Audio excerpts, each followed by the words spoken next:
Hola, muy buenos días a todos. El día de hoy comenzamos una serie de tutoriales que nos han pedido algunos exalumnos en relación a temas que tienen que ver con filosofía. Así que esperamos que este material les sea de mucha ayuda. Antes de propiamente entrar en la materia de lo que tenemos que explicar, yo quiero aclarar algunas cuestiones. Sobre todo por si en algún momento llega a ver este material alguna persona que sepa de filosofía, algún filósofo de profesión o algún especialista.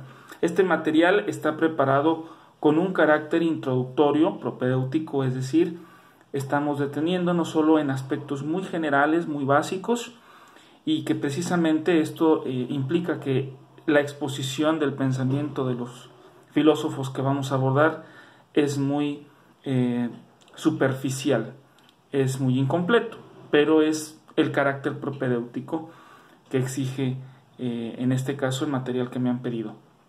También mencionar que la comprensión de los conceptos del pensamiento de cada uno de estos filósofos está mediado por la interpretación de un servidor.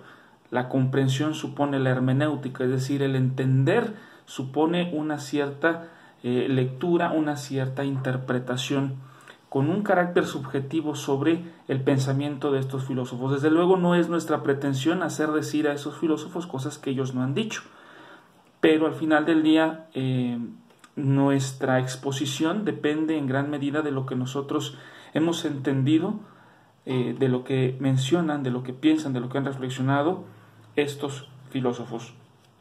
Y finalmente la invitación a los chicos, chicas que vean este material. Antes de entrar en contacto con la filosofía, una actitud que yo les pido es que pongamos entre paréntesis nuestra visión del mundo, pongamos entre paréntesis hasta donde sea posible lo que nosotros sabemos sobre la realidad, los conceptos con los cuales nosotros hemos crecido, que son conceptos propios de la cultura occidental, que implican elementos judíos, elementos cristianos, elementos de la cultura grecorromana, etcétera. Es decir, intentemos leer a cada filósofo dentro de los límites de su cultura, de su lenguaje y de su historia. Esto importante complementarlo con la postura personal de un servidor. Yo creo que cuando enseñamos filosofía tenemos que ser muy cuidadosos de mantener nuestras apreciaciones personales al margen de lo que el filósofo dice o intentó decir. No siempre es completamente objetiva la exposición de la historia de la filosofía, depende mucho de quién la expone, pero haremos lo posible por ser objetivos en la medida de nuestras posibilidades. No siempre será así, porque es inevitable hasta cierto punto mantener la objetividad en todos los puntos y en todos los temas. Dicho esto, entramos ya de lleno en lo primero que me han pedido en esta ocasión abordar, que es la filosofía de Platón y Aristóteles. Es importante para mí mencionarles que hablar de estos sujetos en la historia de la filosofía, desconectándolos de Sócrates, no es tan plausible, porque no podemos entender a Aristóteles sin Platón y a su vez a Platón sin Aristóteles. Lo primero que tengo que hacer es recordar brevemente algunos aspectos de Sócrates. Sócrates, una persona dedicada a buscar la verdad en las plazas, en las calles de Atenas, y que su preocupación primordial es una preocupación moral, la pregunta por el bien y por la virtud. ¿Qué es la virtud? ¿Cómo se adquiere la virtud? ¿Realmente el hombre puede llegar a ser un ser virtuoso? Y en ese sentido, su búsqueda de la verdad, de la virtud, la hacía a través de del cuestionamiento directo a las demás personas, particularmente a los jóvenes, y en el ejercicio de la búsqueda de la verdad con los jóvenes a través de preguntas, les ayudaba a descubrir su ignorancia, les ayudaba a descubrir que en la medida en que las preguntas se profundizan, realmente no sabemos mucho, aunque pretendemos saber. En este proceso de descubrir la propia ignorancia, fue acusado injustamente, al menos esa es la trama que hasta ahorita la historia mantiene como la más probable, de corromper a la juventud ateniense con discursos falsos sobre la divinidad, sobre los dioses, sobre las cosas buenas y virtuosas que se deben cultivar en ese entonces en la sociedad ateniense. Entonces, Sócrates es acusado de corromper juventudes y de promover un culto contrario a la religión oficial de los griegos, o en este caso de Atenas, porque los griegos cada quien tenía sus expresiones religiosas de una ciudad-estado a otra. De tal suerte que Sócrates fallece bebiendo la cicuta. Tiene lugar un juicio muy particular sobre su situación, sobre el supuesto delito que le imputan, y en todo esto Platón es un testigo mudo, es un testigo que acompaña a Sócrates. Y cuando Sócrates muere, Platón, que pertenecía a una familia acomodada, a una familia pudiente de Atenas,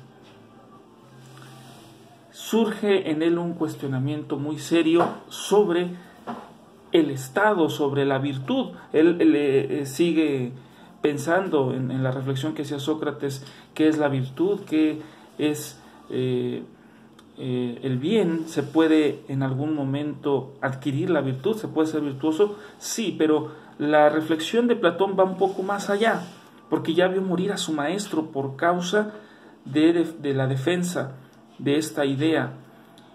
Y el juicio que emite Platón es un juicio de que Sócrates ha muerto injustamente. Piensa que el Estado ha cometido un atropello en contra de la verdad, en contra de Platón. De tal suerte que ahora la reflexión de Platón se va a enfocar en gran medida sobre el Estado, sobre el poder, el gobierno, hasta qué punto un gobierno realmente puede ser virtuoso, hasta qué punto un gobierno puede promover la virtud, cómo debiera hacerlo y cómo debiera ser un estado ideal donde el hombre pueda desarrollarse plenamente. Esta será una de las preocupaciones más importantes de la filosofía de Platón, el estado ideal. De hecho, uno de sus diálogos, La República, gira en torno completamente a la reflexión de la posibilidad de un estado ideal. Es uno de sus libros de madurez, de sus textos ya más profundos, y donde podemos descubrir un resumen de los diferentes componentes de su pensamiento filosófico. El libro, reitero, La República. Vamos a abordar brevemente tres temas ya muy en concreto de su filosofía.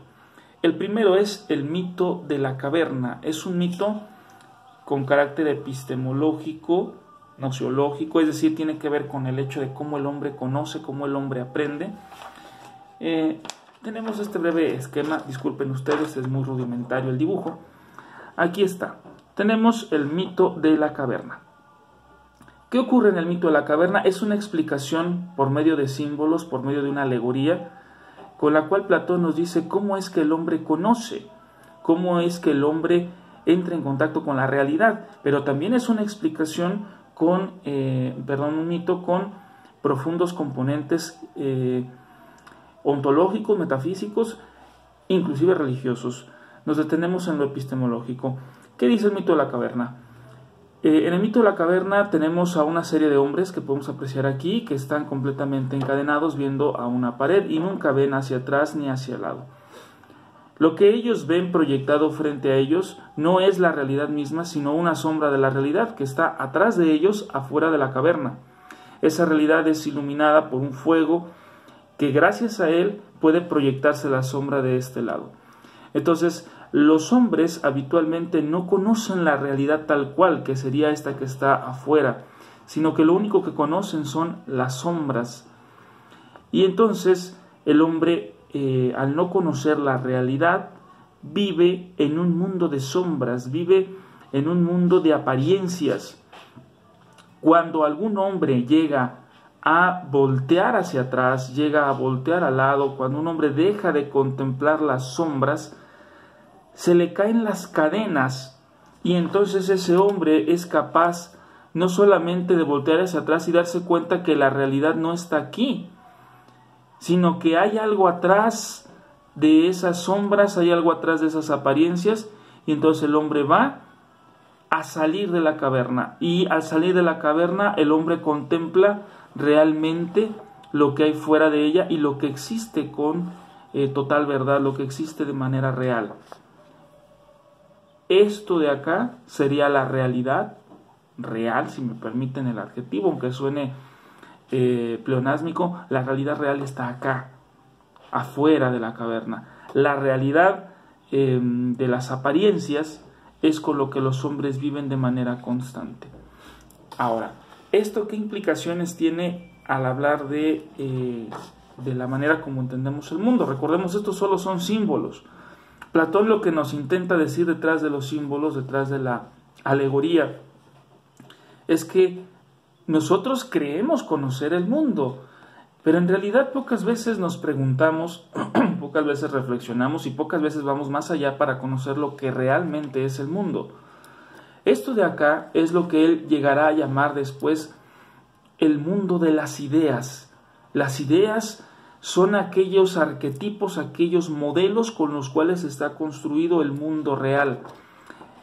Esta pluma, por ejemplo, existe aquí en el mundo real, sí, pero existe en la medida en que hay en un mundo ideal una forma ideal de la cual ésta depende. Todas las plumas dependen, en este caso, para Platón, de esa forma ideal de pluma que existe en el mundo de las ideas.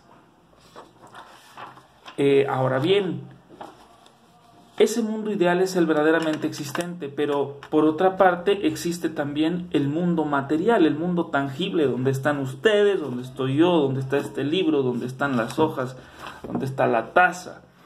Este es el mundo real, el mundo material, real entre comillas. Platón siempre desconfía de lo material porque dice que los sentidos nos engañan.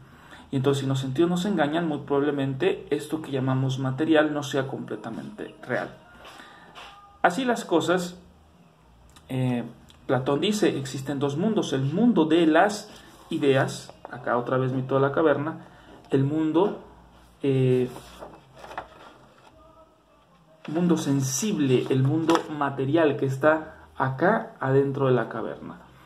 Ahora bien, el hombre, ¿cómo va a conocer la realidad o cómo va a conocer la verdad? En la medida en que deje el mundo sensible y contemple el mundo de las ideas.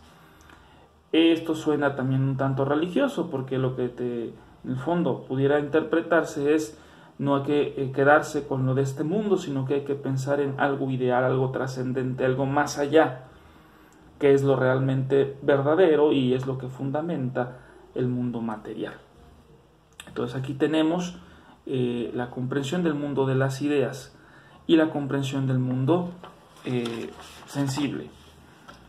Ahora, estas ideas, estas formas que existen en el mundo de las ideas, en el mundo ideal, son eternas, siempre han estado, son perfectas, son inmutables, nunca van a cambiar, ahí van a estar siempre.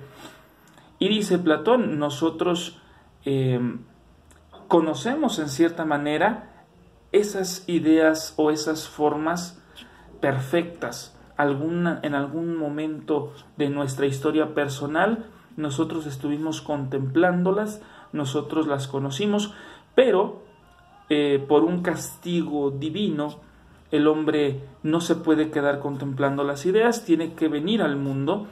Y al venir al mundo, el hombre también está compuesto del alma, y el alma es una idea, es una forma, igual que el mundo de las ideas. Entonces el alma es perfecta. Pero cuando el hombre viene al mundo, por un castigo divino, reiteramos, el hombre tiene que entrar en contacto con el cuerpo para formar el hombre como lo conocemos. Ustedes allá atrás de donde están viendo el monitor, yo de este lado. El hombre físico como lo conocemos está compuesto de esa alma o esa idea perfecta, pero también del cuerpo, y el cuerpo funciona como una cárcel del alma. La vida consiste, según Platón, siguiendo los mitos de los órficos y pitagóricos, el alma tiene que liberarse del cuerpo, porque el cuerpo es la prisión del alma, es lo que encadena al alma, es lo que la hace vivir en alojamos acá. El cuerpo es lo que la hace estar dentro del mundo sensible, encadenada a lo sensible. En cambio, el alma es capaz de recordar las ideas porque alguna vez ella también formó parte de este mundo de las ideas. Platón hará de su filosofía una invitación para que el hombre regrese a este mundo de las ideas a través de la liberación del alma, a través de el alma que es capaz de separarse de la sensibilidad. Esto es lo que podemos decir sobre el mito de la caverna y que tiene repercusiones en muchos aspectos y en muchos sentidos. Pero yo ahí lo detengo porque es mucho lo que hay que abarcar en poco tiempo. El siguiente mito importante con el cual Platón nos explica la realidad, en este caso del alma. Recordemos, dijo Platón, el alma es una idea, es una forma perfecta que pertenece al mundo de las ideas, pero que está aquí encadenada. Segundo mito, mito de el carro alado. Tenemos aquí entonces, mito del carro alado, una explicación muy rudimentaria, otra vez en dibujo. Están dos caballos tirados por una auriga. Caballo blanco, caballo negro. ¿El auriga quién representa? El auriga representa la parte racional del alma, la parte que conoce, que comprende, que ha estado más en contacto con el mundo de las ideas.